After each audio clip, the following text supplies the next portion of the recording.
معزز سامعین، السلام علیکم ورحمۃ اللہ وبرکاتہ۔ یہ دارالسلام اسٹوڈیو ہے۔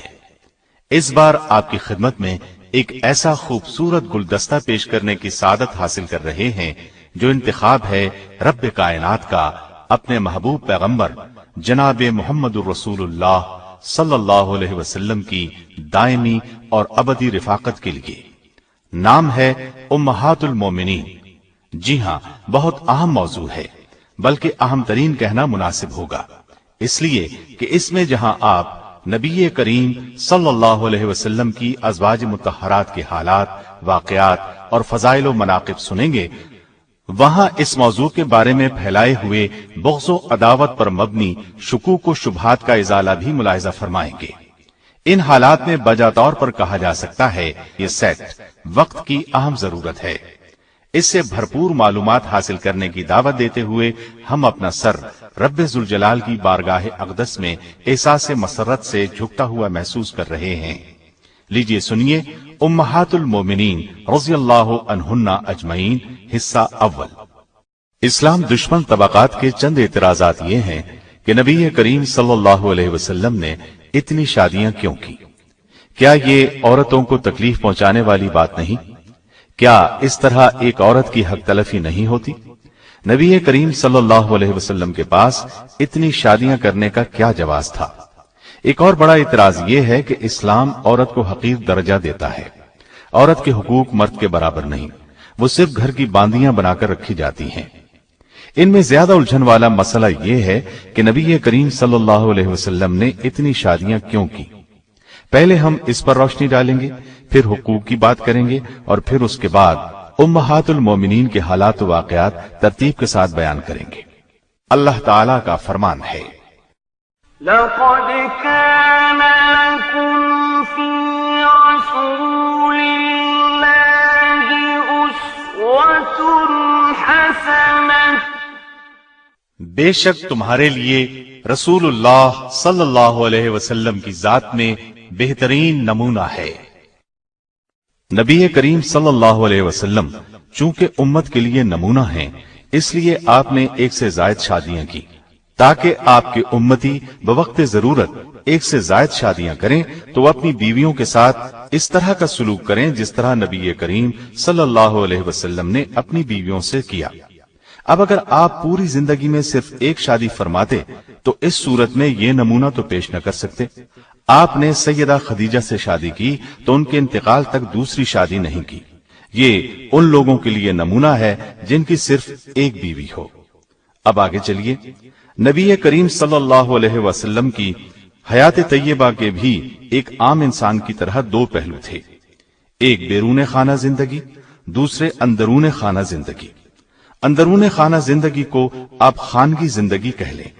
اب خانگی زندگی کے پہلوؤں کو آپ کی ازواج مطہرات ہی دنیا پر پیش کر سکتی ہیں۔ آپ نے جو 11 نکاح فرمائے ان کی غرض و غایت یہی تھی کہ عورتوں کی ایک کثیر تعداد آپ کی خانگی زندگی کو پیش کر سکے۔ شوہر کے رازوں سے جس قدر اس کی بیوی واقف ہو سکتی ہے اتنا کوئی دوسرا ہو ہی نہیں سکتا۔ اب نبی کریم صلی اللہ علیہ وسلم کی اندرون خانہ زندگی کو صرف ایک عورت بیان کرتی تو وہ شاید دنیا والوں کی نگاہ میں اس قدر یقینی بات نہ ہوتی، لیکن جب 11 عورتوں کی ایک جماعت نے آپ کی خانگی زندگی کو لوگوں کے سامنے پیش کیا تو آپ کے وہ حالات پورے وثوق کے ساتھ دنیا کے سامنے آئے جن پر یقین کیے بغیر چارہ نہ تھا۔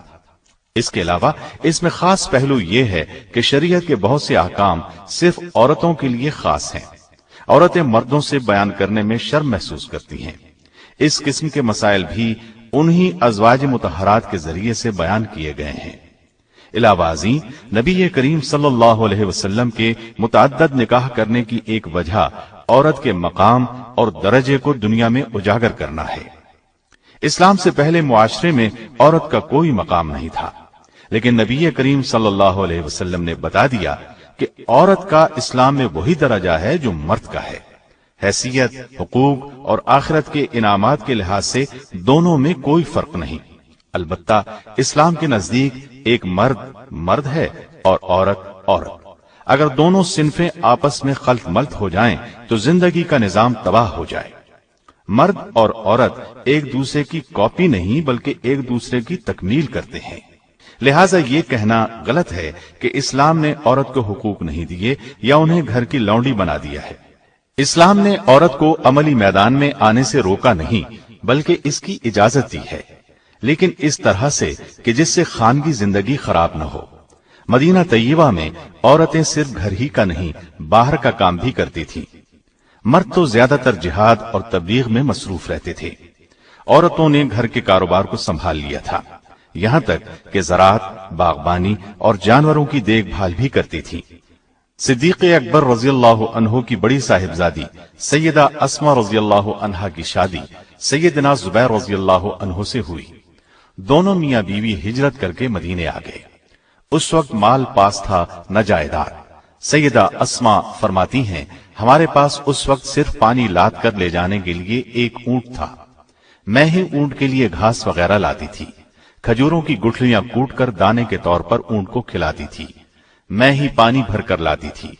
پھر نبی کریم صلی اللہ علیہ وسلم نے مدینے سے باہر 2 میل دور زمین کا ایک ٹکڑا ہمیں دیا۔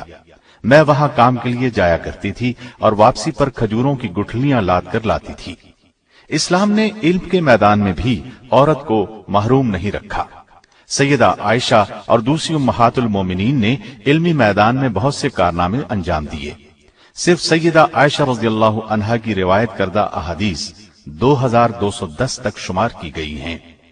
ان سے قریباً 100 صحابہ اور تابعین نے روایت کیا ہے۔ بڑے بڑے جلیل القدر حضرات ان کے شاگردوں میں شمار ہوتے ہیں۔ امام ترمذی کی روایت میں ہے کہ ابو موسیٰ اشعری فرماتے ہیں، ہم لوگوں کو جب بھی کسی حدیث میں کوئی مشکل پیش آتی ہم سیدہ عائشہ رضی اللہ عنہا سے رجوع کرتے، ان کے ہاں ہمیں ضروری معلومات مل جاتی۔ یہی نہیں، سیدہ عائشہ نے تو نبی کریم صلی اللہ علیہ وسلم کی وفات کے بعد بہت اہم قسم کے سیاسی کام انجام دیے۔ دیکھا جائے تو آپ کی بعثت سے پہلے عورت کو معاشرے میں کوئی مقام حاصل نہیں تھا۔ اسلام کے ساتھ ہی عورت کی زندگی میں انقلاب آیا۔ نبی کریم صلی اللہ علیہ وسلم نے 11 میں سے صرف ایک کنواری خاتون سے شادی کی، باقی سب بیوائیں تھیں، جبکہ ایک طلاق یافتہ بھی تھی، اور ان میں زیادہ تر عمر رسیدہ تھی۔ ثابت ہوا یہ کوئی خواہشات نفسانی کا معاملہ نہیں تھا۔ آپ کے پاس مال و دولت بھی نہیں تھا، ایک ماہ تو آپ کے گھروں میں چولہا تک نہیں جلتا تھا۔ اس قدر تعداد میں شادیاں کرنے کا ایک عظیم مقصد قبائلی عداوتوں کو محبت میں تبدیل کرنا تھا۔ ان وضاحتوں کے بعد آپ اچھی طرح جان چکے ہوں گے کہ یہ تمام اعتراضات گھٹیا سوچ کی پیداوار کے سوا کچھ بھی نہیں۔ اب ہم آپ کو ایک ترتیب سے امہات المومنین کے حالات، واقعات اور کارہائے نمایاں سنائیں گے۔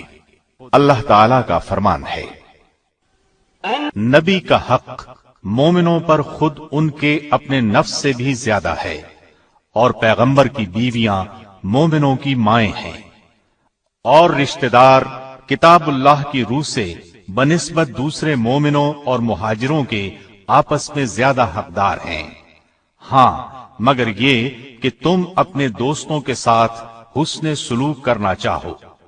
یہ حکم کتاب الہی میں لکھا ہوا ہے۔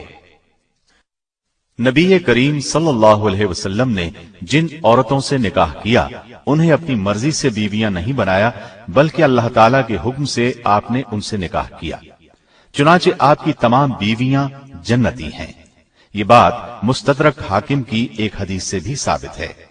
ابن ابی اوفا رضی اللہ عنہ سے روایت ہے کہ رسول اللہ صلی اللہ علیہ وسلم نے فرمایا، میں نے اللہ جل شانہ سے سوال کیا ہے کہ میں اپنی امت میں سے جس سے نکاح کروں یا جسے میں اپنی بیٹی دوں وہ میرے ساتھ جنت میں ہو، پس اللہ تعالیٰ نے میرے سوال کو قبولیت بخشی۔ اس مضمون کی اور بھی احادیث موجود ہیں۔ ایک قول کے مطابق آپ کی ازواج مطہرات کی تعداد 15 ہے۔ 11 بیویاں بیک وقت آپ کے نکاح میں رہیں۔ جب آپ نے انتقال فرمایا اس وقت 9 زندہ تھیں۔ اس قول کی تائید علامہ ابن کثیر نے البدایہ والنہایہ کی جلد 5 صفحہ 255 پر کی ہے۔ آپ کی ازواج مطہرات مختلف قبائل سے تعلق رکھتی تھیں۔ لیکن ان میں ہاشمی ایک بھی نہیں تھی۔ ان نکاحوں کی ترتیب میں قدر اختلاف پایا جاتا ہے۔ بہرحال ابن شہاب زہری کی ایک روایت کے مطابق ترتیب یوں ہے: سب سے پہلے سیدہ خدیجہ سے نکاح کیا، پھر سیدہ عائشہ سے، پھر سیدہ سودا، پھر سیدہ حفصہ، پھر سیدہ زینب بنت خزیمہ، پھر سیدہ ام حبیبہ، پھر سیدہ ام سلمہ، پھر سیدہ زینب بنت جہش، پھر سیدہ میمونہ، پھر سیدہ جویریہ، اور پھر سیدہ صفیہ رضی اللہ عنہن۔ اس ترتیب میں اختلاف معمولی بات ہے۔ حق مہر میں بھی اختلاف پایا جاتا ہے، لیکن زیادہ تر روایات میں حق مہر کی رقم 400 سے 500 درہم تک کی ہے۔ زیادہ تر ازواج مطہرات کا حق مہر 400 درہم تھا۔ صحیح مسلم کی روایت کے مطابق 500 درہم حق مہر بھی مقرر تھا۔ صحیح مسلم کی روایت کو اس سلسلے میں زیادہ صحیح مانا گیا ہے۔